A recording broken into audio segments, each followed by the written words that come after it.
First half of November 1942. Resist or hide, you might die. Cooperate, you might die. Collaborate, you might still die.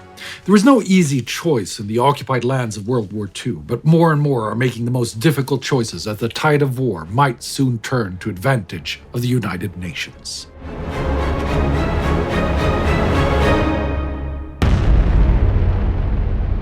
This is War Against Humanity, a series of World War II in real time. I'm Spartacus Olsson. As October ended, occupied Europe was in increasing unrest, with widespread strikes in France and sabotage attacks in many places. The Nazi occupiers and their collaborators continued hitting back with murderous reprisals. The Holocaust was about to reach 3 million dead, while the Soviet Union bowed out of discussions to form a joint United Nations committee to investigate war crimes and atrocities and form their own committee. Hunger looms across the world, especially in Asia, where the Japanese continued to mistreat the occupied. A situation that now in November can only be said to be the new normal. On November 14th, roughly 1,000 British POW arrived by ship in Taiwan. Half are taken to the Xinguazi camp.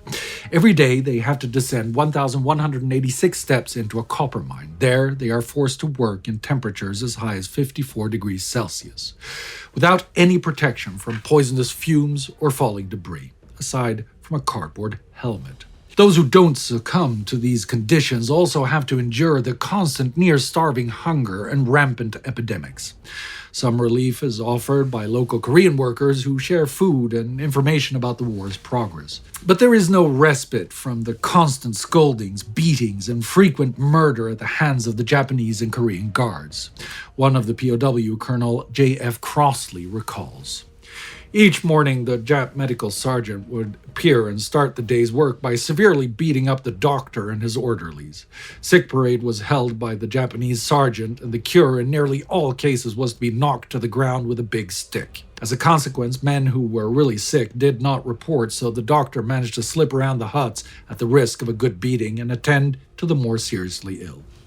In the hospital, almost every day, the medical sergeant would beat up a few patients. Many of them died within a few hours.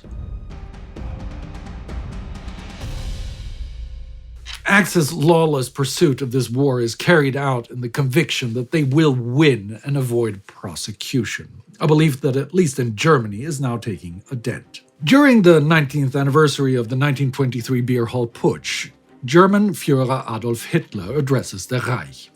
He has much to explain with military catastrophe in both North Africa and Stalingrad, but Hitler simply deflects and argues himself a new reality.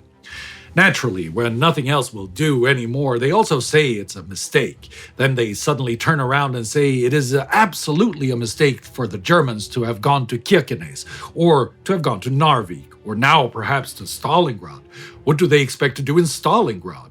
For Stalingrad is a capital mistake, a strategic mistake. We will see whether Stalingrad was a capital mistake or not. The blow which did not knock us down last winter has only made us stronger. It is immaterial where the front may be. Germany will always ward off the blows and will always advance and attack. And I do not doubt for a moment that our method will be successful in the end.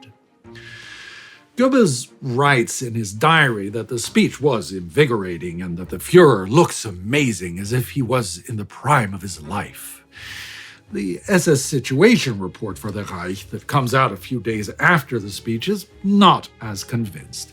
It concludes that while Hitler's address might have restored the general mood a bit, the morale in Germany has taken a very big hit. The Germans now realize that the war won't be over soon and that victory might be years away, if they will be victorious at all. While the Germans fear defeat, the French face defeat for the second time in this war. On November 10th, German forces formally occupy Vichy, France. On paper, the Vichy government, headed by President Philippe Pétain and Prime Minister Pierre Laval, remain in place. But it is clear to anyone and everyone that they have now gone from Nazi collaborators to Nazi puppets. The consequences for the French are immediate. Fritz Sauckel, the slave trader of Europe in charge of the Nazi forced labor force, starts to accelerate recruitment for the German war industry. Efforts to fully cleanse all of France of any Jews are increased. In the already occupied zone, they have already begun, and in the free zone, the Vichy government has been vigorous in their oppression of the Jews. Jews were banned from participating in public functions or important positions in commerce and industry. Non-French Jews have already been handed over to the Germans, but French Jews in the free zone have not yet faced imprisonment and mass deportation to an extermination facility. That changes when the SD and SS cross the border and the Germans and French start working together towards the final solution for the remaining 200,000 French Jews. While the French police and military collaborate, a growing, fairly brazen rejection of the German Nazi regime continues with creative ways to show resistance. In occupied Czechoslovakia, public gatherings have been severely limited and only a few exceptions are allowed. One of them is funerals, but ever since the violent demonstrations around the funerals in late 1939, the numbers of mourners allowed are limited and patriotic displays prohibited. The SS now complain that Czechs are making unnecessary trips guised as pilgrimages, which are technically allowed. The goal, according to how the SS reason, is to block up public transportation and make it unbearable for ethnic Germans to travel.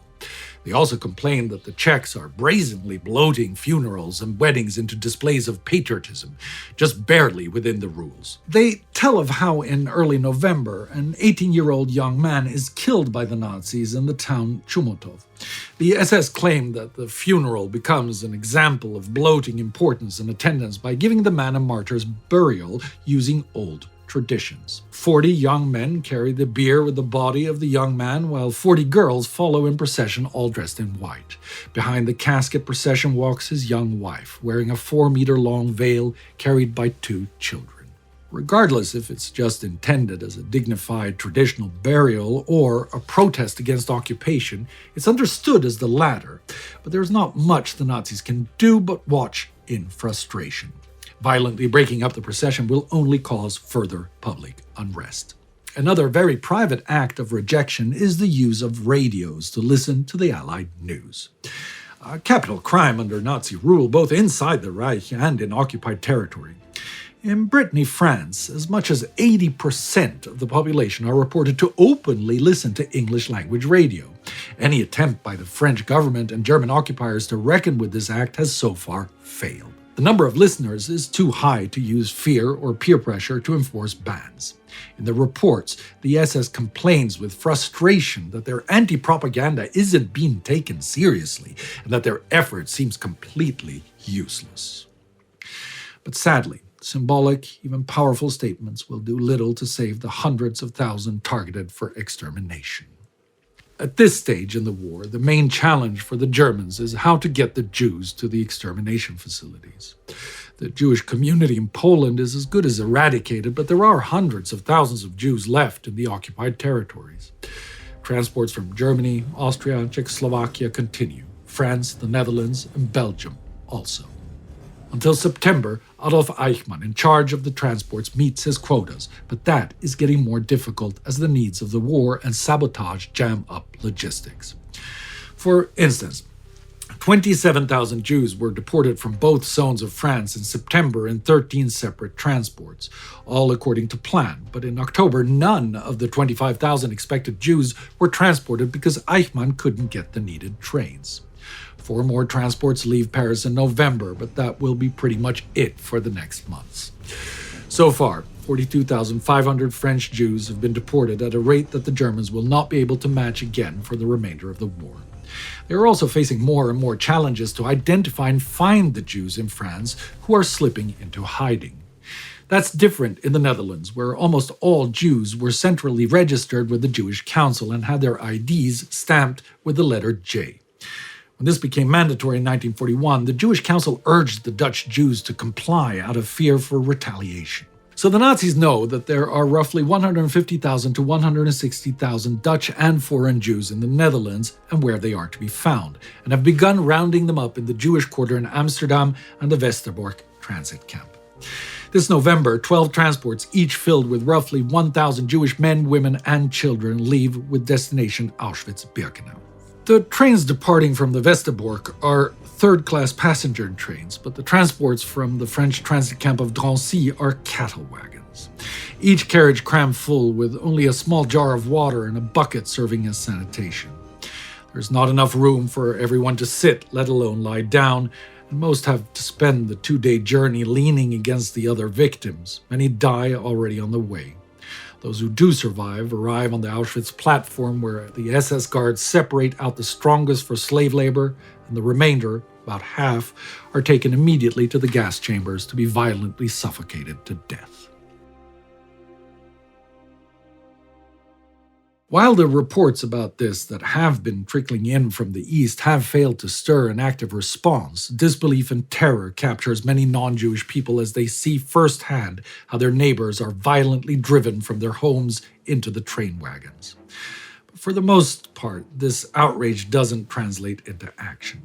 In France, the resistance expresses fear that too much focus on the fate of the Jews might cost them public support. France has a rich anti-Semitic tradition now aggravated by the Nazi propaganda. Instead, the French resistance continues to focus on fighting the forced labor laws. In the Netherlands, too, the general public is reluctant to act. Not only is aiding or hiding Jews punished with imprisonment or death, it also means that space and food has to be shared. Yet, a few small resistance networks have begun organizing ways for Jews to escape and go into hiding.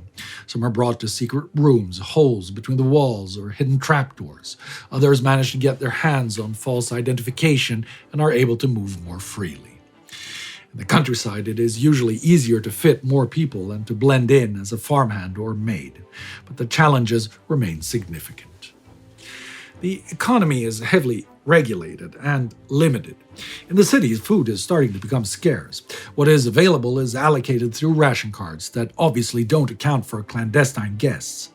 This is only partly covered by ration cards stolen by the resistance and cooperating civil servants. Other stuff has to be bought on the black market. In both cases, it has to come from trusted hands, as buying more than your household usually needs is a dead giveaway.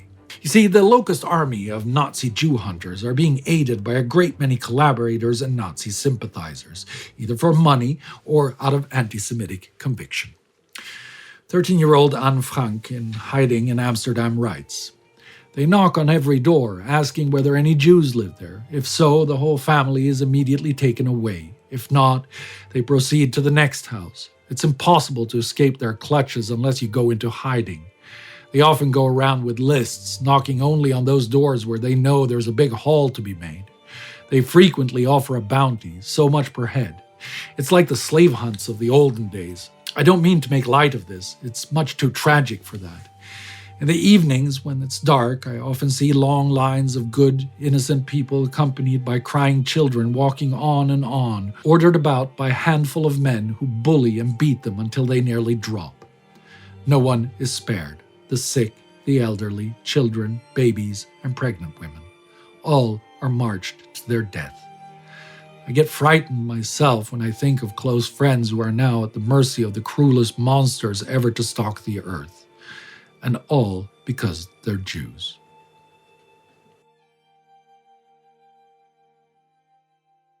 But in all its bloody, deadly darkness, the first weeks of November bring some hope to the not yet broken, the many still alive under the yoke of the ignoble. The news of the war efforts slowly turning against the Germans is spreading like a wildfire through radio sets and by word of mouth through the Reich and its occupied territories.